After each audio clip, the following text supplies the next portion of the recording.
હાલ વિમલ પડીકીને લઈને એક દુઃખદ સમાચાર સામે આવી રહ્યા છે। દેશ વિદેશમાં લોકોનો ગુસ્સો જીવવાનું મુશ્કેલ બનાવી દે છે।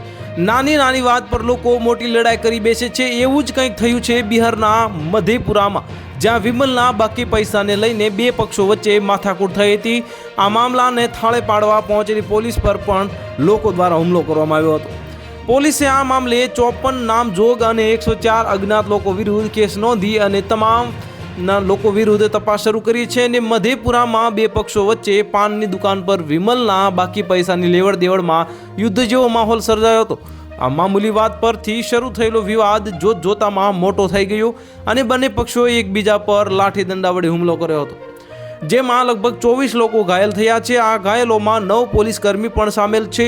મામલાને થાળે પાડવા પહોંચેલી પોલીસ પર પણ લોકોએ હુમલો કરી દીધો, જેમાં 6 એએસઆઈ સહિત 9 પોલીસકર્મી જે ઘાયલ થઈ ગયા છે અને આ તમામને ઈલાજ માટે હોસ્પિટલમાં દાખલ કરવામાં આવ્યા છે।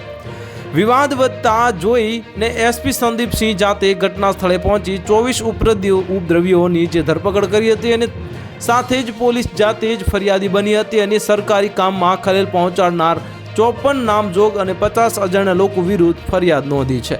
તો હાલ માટે આટલું જ। મળીશું નવી અપડેટ સાથે। જો તમને અમારા વિડીયો પસંદ આવતા હોય તો વિડીયોને લાઇક કરી દેજો, ચેનલને સબસ્ક્રાઇબ કરી બાજુમાં આવેલા બેલ આઇકનને દબાવી દો, જેથી તમને આવા સમાચારની અપડેટ મળતી રહે।